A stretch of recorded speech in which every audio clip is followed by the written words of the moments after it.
maioria já me conhece, sabe que eu sou servo desse grupo de oração, servo de Deus nesse grupo de oração maravilhoso. Esse grupo de oração, assim como o André disse o dia que ele pregou, que tem sido canal de bênção na vida de tantas pessoas que têm nos relatado coisas extraordinárias que têm vivido aqui durante o ano. E eu tenho uma alegria muito grande de dizer que sou servo de Deus nesse grupo de oração. Mas mais do que uma alegria em dizer que eu sou servo de Deus nesse grupo de oração, eu tenho uma alegria em ousar dizer para vocês um tema que marcou a minha vida como pregador da palavra de Deus. Nada poderá nos separar do amor de Deus. Irmãos, isso é forte demais. Isso é muito forte. Nada poderá nos separar do amor de Deus. Eu queria que vocês pudessem abrir a palavra do Senhor comigo na carta de Romanos, no capítulo 8, versos 31. São Paulo aos Romanos, capítulo 8, versos 31.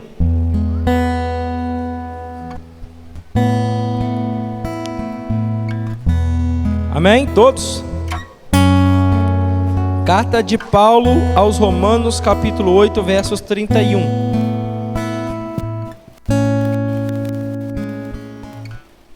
Assim vai dizer para nós a palavra de Deus.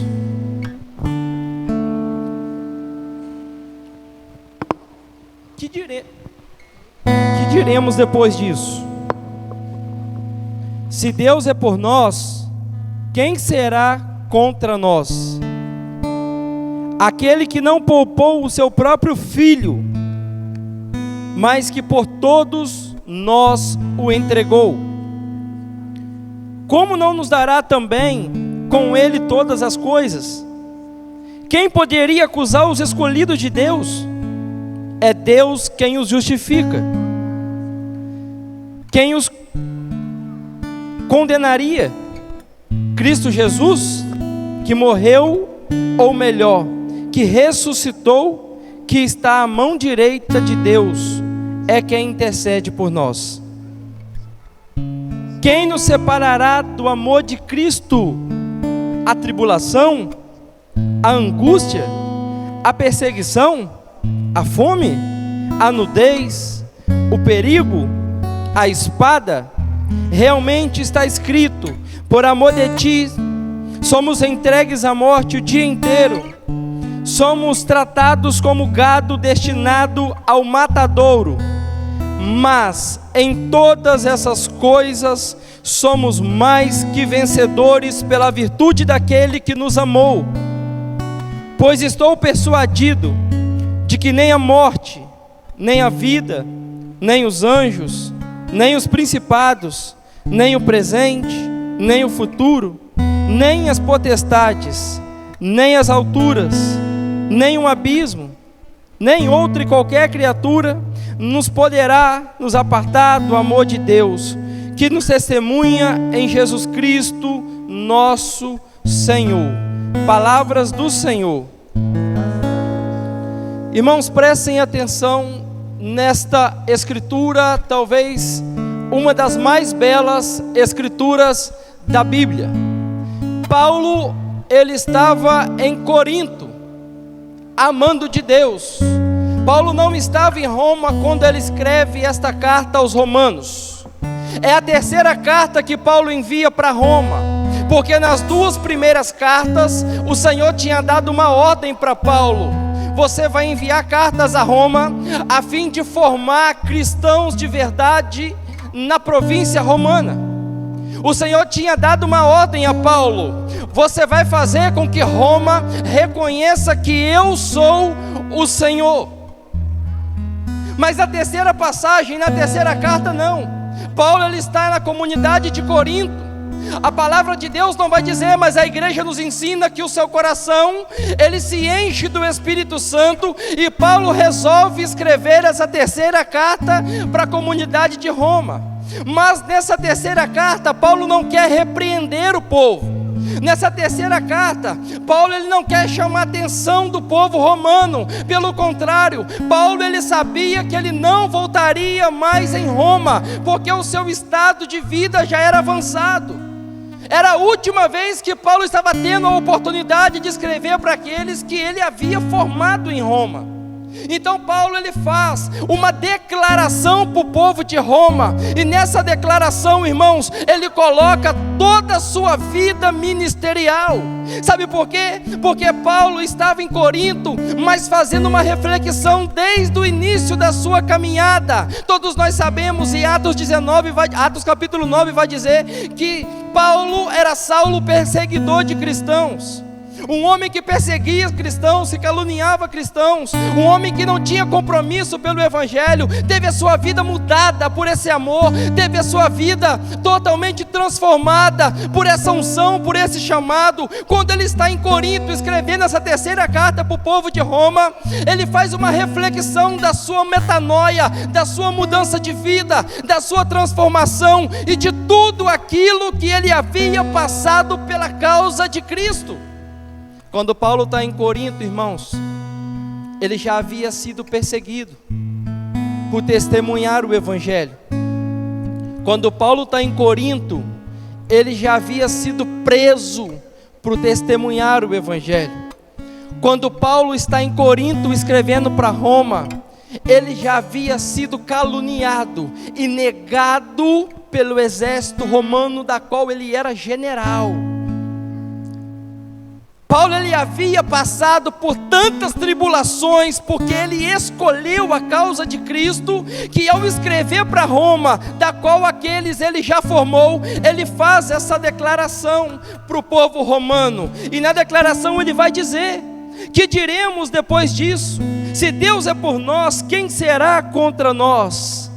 Aquele que não poupou o seu próprio filho, mas que a todos o entregou, como não dará também a ele todas as coisas? E Paulo ele começa a fazer uma declaração para o povo de Roma, falando: olha, todo esse Cristo que vocês testemunharam, todo esse Cristo que vocês viveram, todo esse Cristo que foi apresentado para vocês, esse mesmo Cristo vale a pena ir até o fim por ele, porque foi ele que nos amou, foi ele que pagou o preço.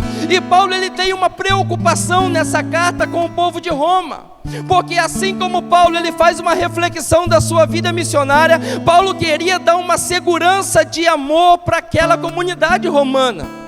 Paulo ele queria cravar uma certeza no coração dos discípulos de Roma, daquela comunidade, de que eles iriam encontrar desafio. Paulo ele queria levar uma certeza para aqueles homens, para aquelas mulheres, que eles iam encontrar tribulação, que eles também seriam perseguidos, mas que nada, nem a perseguição, que nem a luta, que nem o ódio das pessoas, que nem a calúnia das pessoas poderia separar deles esse amor que estava vinculado, entrelaçado, que é o amor de Deus. Nada. Então, irmãos, prestem atenção. Paulo ele tinha a sua vida atrelada a Deus. Todo aquele que tem a sua vida atrelada a Deus, ele tem uma certeza do seu coração desse amor. Todo aquele que tem a sua vida atrelada a Deus tem uma convicção profunda de que, embora passemos por tribulações, de que embora passamos por calúnias, de que embora passamos por tragédias, de que embora passamos por pandemias, de que embora vivemos o luto dentro da nossa casa, de que embora muitas das vezes vamos viver o deserto, porque o deserto ele é necessário na vida do cristão, nada disso poderá separar nós, cada um de nós, do amor de Deus. Olhe para a pessoa que está do seu lado e fala para ela: nada poderá te separar do amor de Deus. Fala para ela. Prestem atenção, irmãos. Embora muitas das vezes nós não entendemos o amor de Deus, sabe por quê? Existe um grande mito dizendo que se Deus existe, por que eu tenho sofrimento? Existe algumas pregações mitológicas que insistem em dizer: se Deus é bom e misericordioso, por que eu estou sofrendo? Por que eu estou desempregado? Se Deus é bom e misericordioso, por que Ele permitiu a pandemia? Se Deus é bom e misericordioso, se nada poderá nos separar do seu amor, porque Ele permite que eu viva nessa condição de deserto? E eu estava estudando sobre isso, irmãos, e o Senhor falava forte ao meu coração, porque eu também passei por isso. Eu também passei por isso.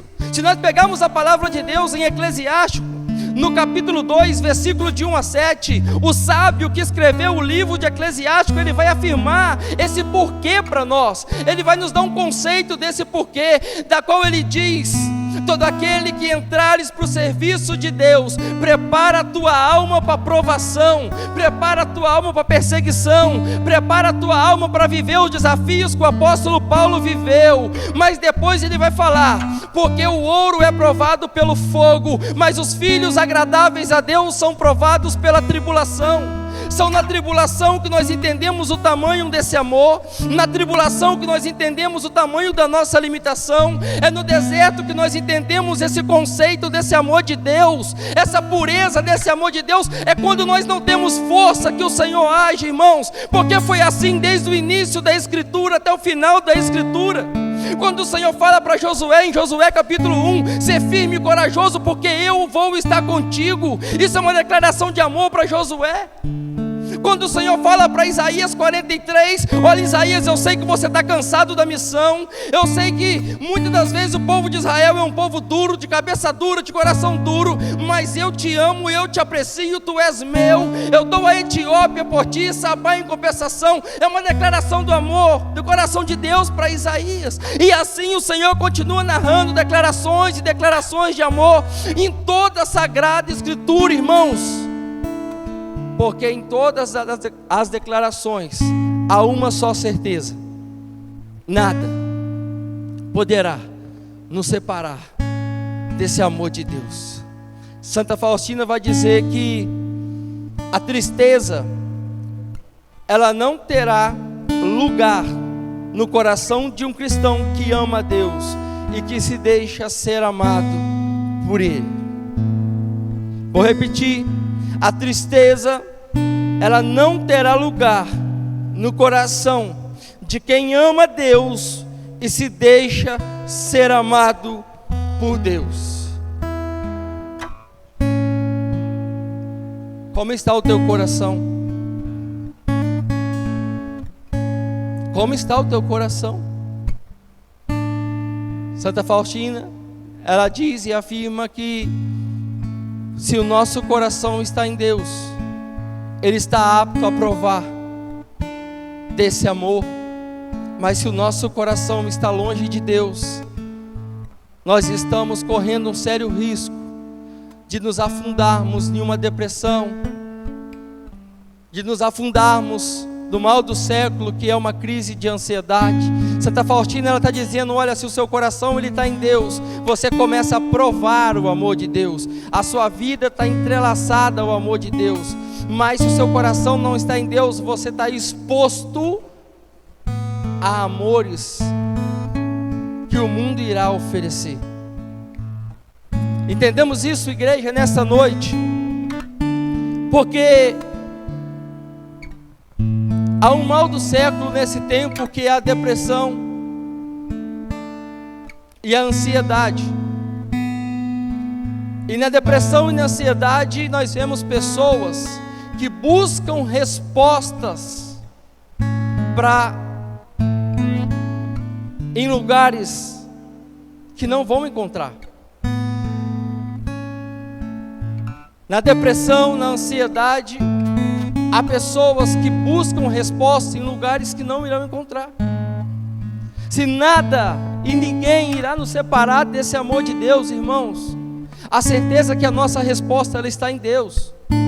Nós não temos o direito de mendigar o amor que o mundo tem nos oferecido. Nós não temos o direito de mendigar o amor que as pessoas, que muitas das vezes nós nem conhecemos, têm nos oferecido. A palavra de Deus em João, no capítulo 4, vai dizer que Deus, Ele é amor. Deus, Ele é amor, então a essência de Deus é amar, independente da sua condição financeira, independente da sua graduação, independente do que as pessoas têm falado para você, a essência de Deus é amar.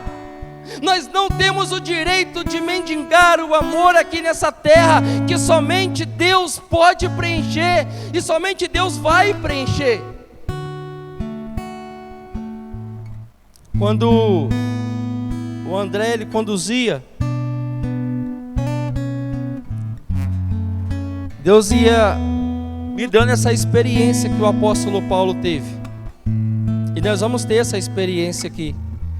André ia conduzindo e Deus, Ele me fazia ter uma reflexão de tudo aquilo que Ele fez por mim durante toda a minha vida.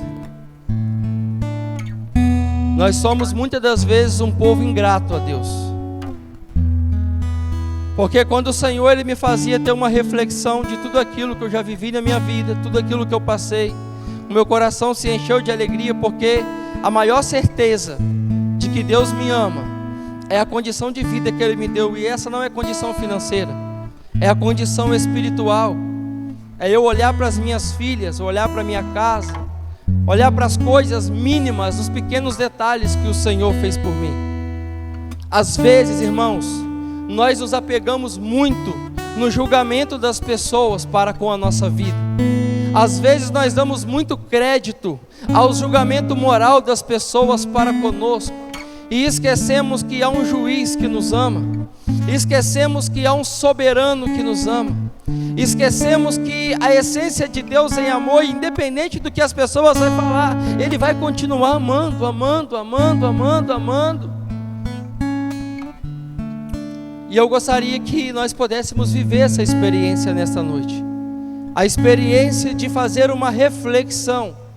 Paulo, ele fez uma reflexão da sua vida missionária, e na carta que ele escreve para Roma, ele fala para aqueles missionários que ele deixou e formou em Roma: vale a pena pagar o preço pelo Evangelho, vale a pena sofrer as calúnias, vale a pena sofrer as perseguições, vale a pena sofrer a ofensa, porque há alguém que nos ama de uma forma sobrenatural.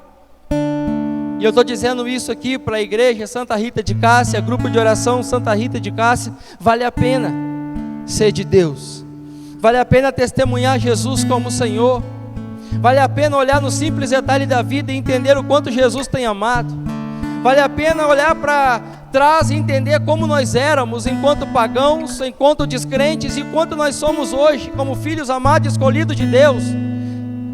Vale a pena. Feche os seus olhos por um instante. Isso, feche.